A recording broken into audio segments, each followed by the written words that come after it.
Hi friends, today I'm going to talk about why UPSC prelims is so uncertain and unpredictable.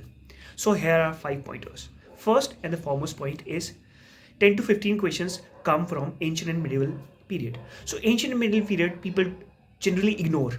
So these questions make or break your selection. Since the cutoff is hovering around 90 to 95. Last year it was 87. Second and the very important point is the length of the paper. If you see, out of 100 questions, 25 questions are very lengthy. So they have more than 3 to 4 statements. If you see 4 statements, that makes it's very time taking process, and you have to deduce, you have to get the answer also. So you have to understand those 4 options of every question, 4 statements of every question, and deduce the answer. So that 25 question feels like 50 questions. So you have 75 questions also, and you have to fill the bubbles also. So that makes UPSC prelims unpredictable. Third and the important point is some questions are very factual in nature. I'll give you some example of ancient medieval as I talked about them. The medieval in medieval India, the term phanum is referred to as a phanum. We generally don't read these terms in medieval India, but we can't mug up all those facts. Second very important question which came was the Jaina text. Uh, uh, which of them is a Jaina text? So the option was Neti Pakkaran. So Neti Pakkaran we don't study much, but we have to. Third point is Parishishta Parvan. So Parishishta Parvan is also not very known in medieval India. Third point was Avadana Shatak. So Avadana Shatak is also not very known. And there were also some historical persons asked, like they asked about Aryadeva. Was he a Jain scholar? They also asked about Dignaga. Dignaga is a Buddhist scholar, but many people don't know that. Third was Nath Muni. So was he a Vaishnava scholar? Was he a Jaina scholar? So these questions tend to make the question paper very unpredictable. On top of that, we have science and tech questions which are very factual in nature and analytical also. They give you a futuristic perspective which people tend to ignore. Fourth very important point is too much coaching material. In search of too much coaching material, people do not follow the past year papers trends, and they do not read the basic books. I'll come to the past year question papers and mocks in a different point.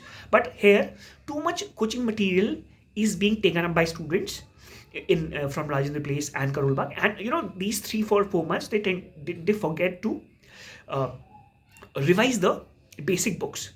So basic books, as I've talked about, the high-tech subject, the history, politics, geography, economy, and polity, and ancient medieval included.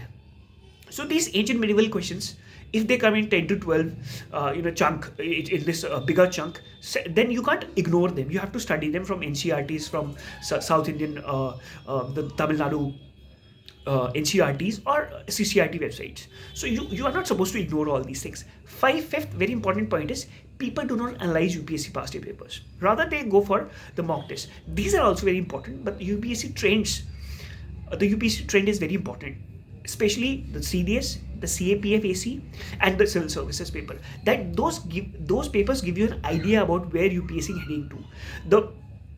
You understand the patterns, you understand the terminologies I use, like the phanum. So there was a question on Ishwar Chandra Vidyasagar into 2022. So this question was verbatim picked up from the assistant commandant exam of 2021.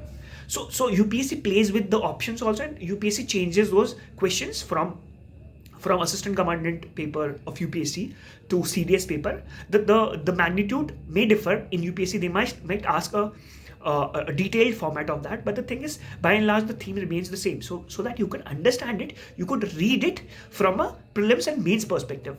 So the first thing first is the prelims. You have to qualify the prelims first, and last but not the least, the proactive students who get through UPSC prelims are the proactive students. They search the options also. Say there was a question on Agastya Mallai National Biosphere Reserve, or there was a question on the Western Ghats. There was a question on Kaveri River, Bandipur National Park. There was a question on Nanda Devi.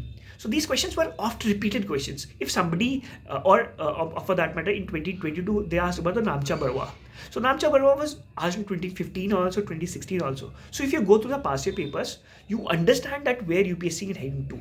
So you can study accordingly, and every mark matters. Every mark matters. As 87 is the cutoff, so past year papers become important, revision becomes important, ancient medieval becomes important, and the basic books, of course, become important. This is not to say that the current affairs doesn't play a very important role. It does, but it has a limitation. UPSC, there's a part of the current affairs is a part of UPSC. It's not everything in UPSC. So that's it from my side. Thank you.